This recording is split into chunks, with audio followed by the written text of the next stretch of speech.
Salam alaikum wa rahmatullahi ta'ala wa barakatuh. Marhaba bikom في la nouvelle vidéo ou la deuxième partie de l'écologie générale.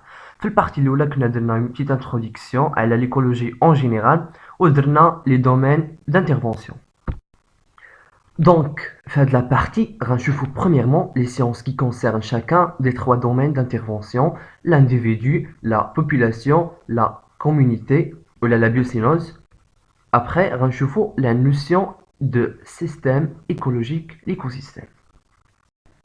Donc, la science qui concerne le premier domaine, l'individu, c'est l'auto-écologie.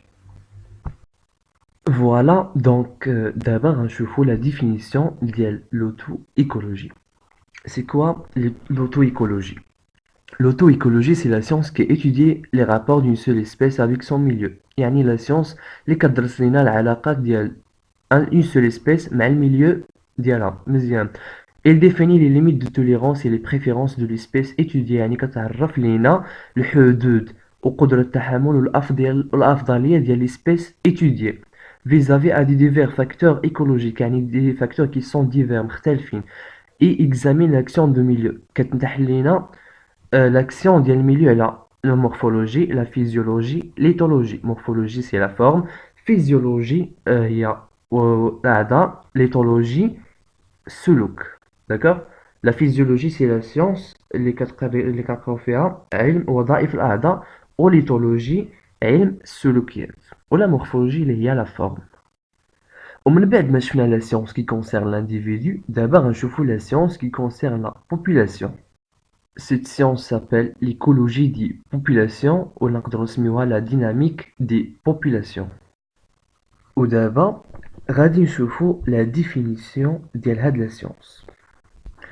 عندنا c'est la science qui étudie les caractéristiques qualitatives et quantitatives des populations. Qualitative يعني كيفية, quantitative يعني كمية. Il analyse les variations d'abondance des diverses espèces pour en recherche les causes et si possible les prévoir.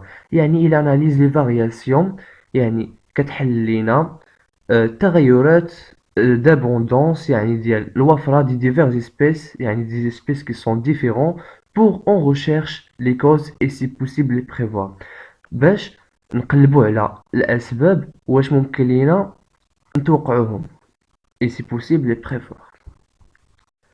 Ou dernièrement, rachefou la science qui concerne la biocénose. Cette science s'appelle la cynicologie. Alors, on définit cette science que c'est la science qui analyse les rapports entre les individus.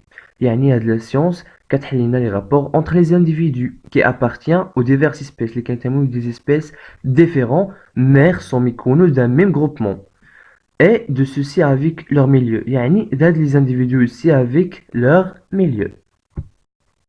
Maintenant, on passe à la notion de système écologique, l'écosystème.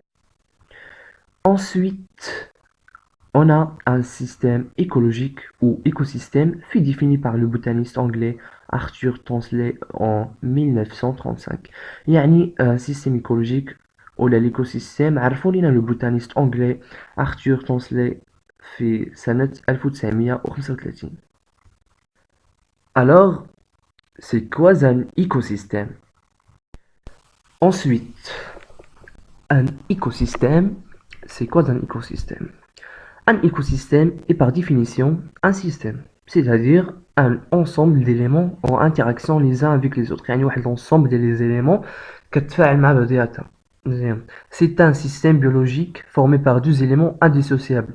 يعني هذا l'écosystème هو واحد système biologique formé كيتكون من deux éléments indissociables. يعني on peut pas les dissocier, on peut pas les séparer.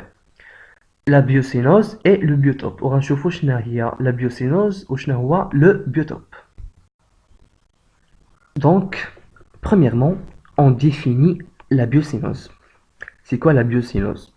La biocénose est l'ensemble des organismes qui vivent ensemble. يعني هي la biocénose, il y a l'ensemble des organismes qui échouent ensemble.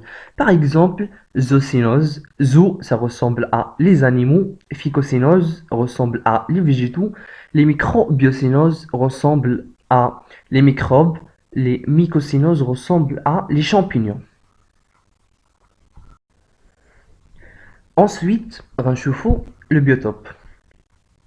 Le biotope ou la l'écotope est le fragment de la biosphère, يعني هو جزء من la biosphère. غنشوفوا شنو هي la biosphère qui fournit à la biocénose le milieu abiotique indispensable يعني اللي كتعطي la biocénose soit une zoocénose ou une phycocénose اللي كتعطيها الميليو abiotique يعني le milieu الغير إحيائي indispensable يعني اللي غيجي مع هذا الميليو.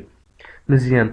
Le biotope, il se définit également comme étant l'ensemble des facteurs écologiques abiotiques. يعني هذا البيوتوب كنعرفوه également comme étant l'ensemble يعني مجموعة ديال العوامل الإيكولوجية الغير إحيائية بحال le substrat, le sol, le substrat الأساس, le sol الأرض اللي نقدروا نسميوهم les daphotopes ولا le climat نقدروا نسميوه le climatop qui caractérise le milieu où vit une biocénose déterminée يعني اللي كيعطينا الخصائص ديال الميليو فين تقدر تعيش une biocénose déterminée soit les animaux, les végétaux, les microbes ou là les champignons. Avant, غنرجعوا la définition ديال la biosphère. C'est quoi la biosphère? La biosphère est la partie de l'écorce terrestre où la vie est possible. يعني هي واحد la partie من القشرة الأرضية فين كتكون الحياة ممكنة. La biosphère comprend une partie de la lithosphère اللي هي une partie de la lithosphère اللي هي partie solide de l'écorce terrestre. partie اللي كتكون قاصحة من القشرة الأرضية. Aussi une partie de l'atmosphère اللي هي une couche gazeuse entourant la Terre. واحد الطبقة غازية كتدور على الأرض. Et une partie de l'hydrosphère اللي هي partie du système terrestre constituée de l'eau. واحد la partie aussi من السيستم terrestre اللي كتكون من الماء. Donc la biosphère désigne كاع l'ensemble ديال هاد les milieux وكاع les êtres vivants. وباش نفهمو مزيان هاد لي نوسيون غنديرو un petit exemple. On a une forêt constituée d'arbres, de plantes herbacées, d'animaux et d'un sol. Donc هنا شنو هو l'écosystème وشنو هو le biotope وشنو هي la biocénose. Alors, on a l'écosystème, c'est la forêt, la biocénose, c'est les phytocénoses et les zoocénoses, et le biotope, c'est le sol. Ensuite, on passe à la notion d'écosystème. La notion d'écosystème est multiscalaire et à une multi-échelle, فيها بزاف les échelles. C'est-à-dire qu'il peut s'appliquer à des portions de dimensions variables de la biosphère. يمكن لها تطبق على أبعاد مختلفة على حسب la biosphère. Par exemple, un lac, une prairie ou une arbre morte. Un lac بحيرة, une prairie, ça veut dire un terrain couvert d'herbe ou une arbre morte.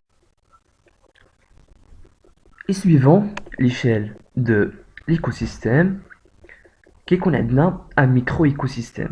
يعني un micro-écosystème اللي هو صغير, un micro. Exemple d'une arbre.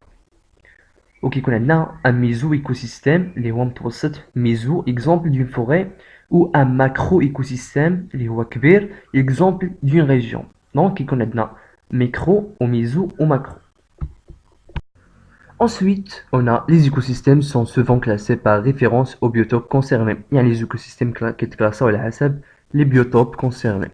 On parlera de l'écosystème continentaux, là, terrestre, tels que les écosystèmes forestiers, les forêts, ou les écosystèmes prairiaux, les prairies, les chenadixates, ou les agro-écosystèmes, le système agricole, يعني الأنظمة الفلاحية اللي كتكون عندهم الأرض خصبة.